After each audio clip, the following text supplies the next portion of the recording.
Hi, I'm Ching Sze, and he's my husband, Desmond. So we've been married since 2019. No, sorry, 2009.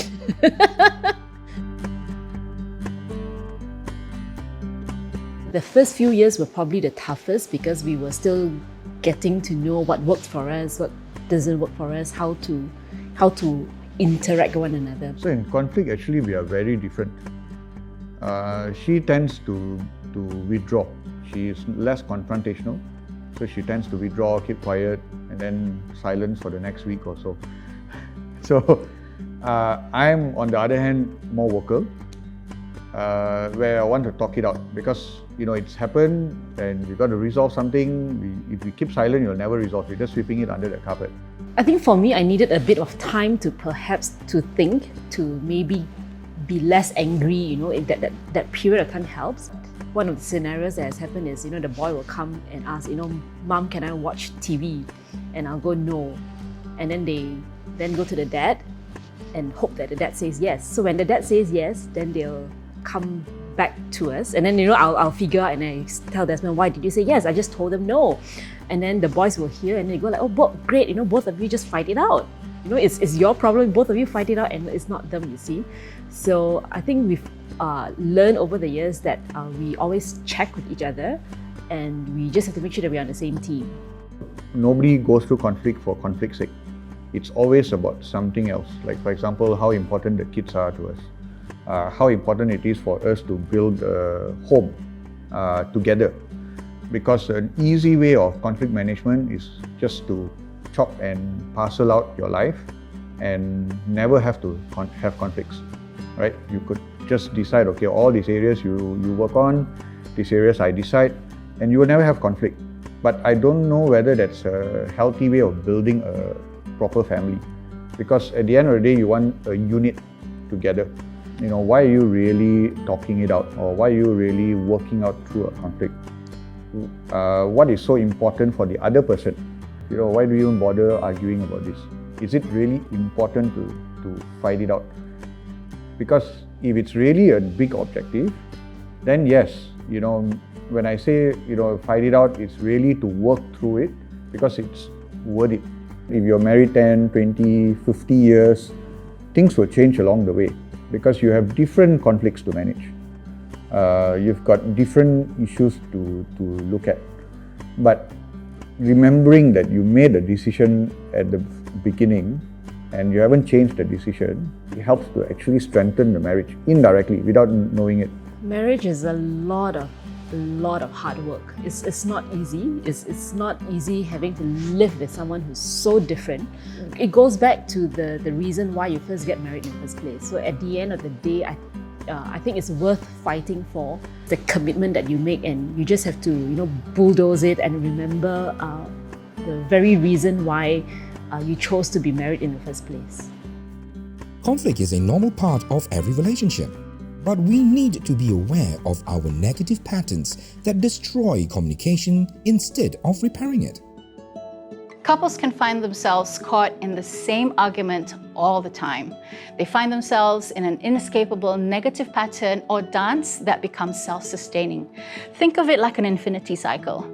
It does not matter what they're arguing about, but what matters is both partners feel hurt, unwanted, anger, sadness, frustration, loneliness, shame, numb, overwhelmed, unimportant, and disconnected from the relationship. There are 3 negative patterns or demon dialogues that couples dance to and take over the relationship. It sends them to a place where you feel your partner is the enemy. Now, for over 20 years of researching couple relationships, the research says to successfully repair the relationship first, you need to learn to see the pattern of conversation you are dancing to. The first one is find the bad guy or mutual attack. This is where couples are on full battle mode. They are launching their missiles at each other to gain a sense of control. They are both attacking, defending, and maintaining that they are right. It's not me that's mad or bad or unreasonable, it's you, they say to each other. Both feel wounded from the attack, and even if it works, you feel like you're married to the bad guy. The deeper core message that's happening is, you can't do this to me. I'll show you. The protest polka or demand a withdrawal. Perhaps you'll recognize this dance. You know, where one person complains and the other one doesn't respond? One pokes and then criticizes and blames just to get a response, but is met with either defending or shutting down. The more there is no response, the more they push and poke, the more they push and poke, the more they shut down. And the pattern goes like this until the partners push each other off balance into loneliness and rejection. No one feels safe and the dance spins faster and faster and faster, and in their own way, the partners are protesting for the loss of emotional connection. They feel that the answer to the questions, "Are you there for me?" is going to be met with abandonment and the feeling that I'm losing the relationship. The deeper core message here is, "Where are you? I can't find you. I can't face your disapproval, so I'll turn off now." The third pattern is flight and freeze, or tension and avoidance. Now, if the find the bad guy in protest polka has been going on for a long time, both partners may begin to feel hopeless and give up. Then the third pattern emerges. Partners give up on safe connection. Everybody tries to numb out and distance takes over. They step back to escape the hurt, devastation, and despair. No one reaches out and no one is taking risks to connect. Partners lose hope and turn away to nurse their own wounds, and there is silence in the relationship. They are barely connecting at all. The deeper core message is, "I'm hurt, I'm afraid, I will hunker down and I'll let us go." Which pattern do you identify with? And now, so what? Remember, you can have more than one demon dialogue in your relationship, but many have a favorite that they practice over and over again. It's on autopilot. Once it's switched on, it traps us in terrible isolation. Now, all three dances, the music is the same. Both partners feel hurt, rejected, and alone. Each person protects themselves from feelings of pain and keeps the dance going. The way out is to recognize that both of you are not to blame and both of you are caught in the dance that is on autopilot. To switch off the autopilot, the first step is to share with each other, "Yes, we're stuck in our dance.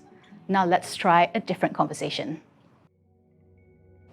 Okay, so today I'm going to teach you a speaker's listener technique. Because when you fight, what you're fighting for is to be listened to. The more I'm not heard, the louder and the faster the fights will be, and the quieter some of you be depending on your attachment style. Whoever's going to speak has the floor, and the other one will listen. And so how you do that is you pick up an item, and because the control is quite near, you will use that, and the person that's holding it will be the speaker. So you're going to take it in turns to speak and listen. We're not problem solving when we're doing the speaker listener techniques. You're focusing on having a good discussion and not finding a solution. Whoever is the speaker, remember, speak for yourself. Don't mind read. You're going to express yourself using I statements. Not you did this, you did that when you're the speaker. It's I feel this and I feel that. We're looking at their feelings. Stop and let the listener paraphrase. If the paraphrasing of your partner is not accurate to your message, the speaker, then jump in and say, "No, that's not right. Kind of what I said. Let me try again." So the scenario that we're going to talk about is how when we plan for a holiday, how each time when we decide let's do a holiday, and I'll start, get down to planning, and I take on all the research and I present that to you, I don't hear feedback and I don't hear decision being made, so that irritates me. What I'm hearing is, you think I'm not listening, or do you think I'm taking time to make a decision?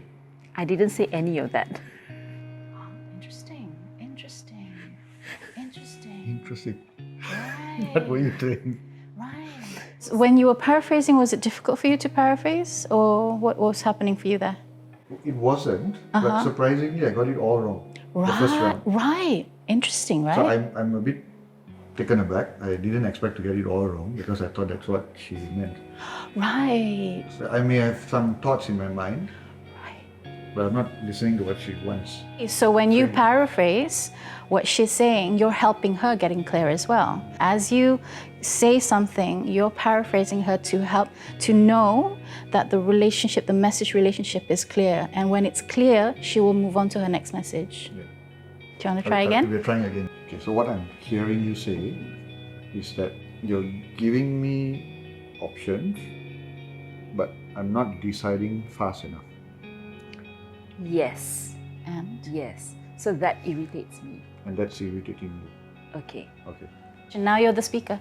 So now you've given me the information and I need time to process and to feedback.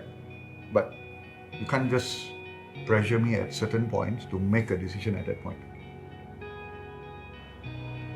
Okay.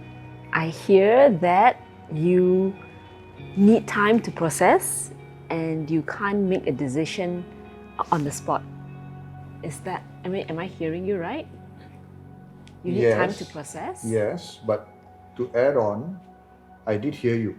Alright, I did get the input, but I just need a bit more time and maybe clarification. The focus is more on the time. Time So to that's go through. What I'm trying to say is I just need more time.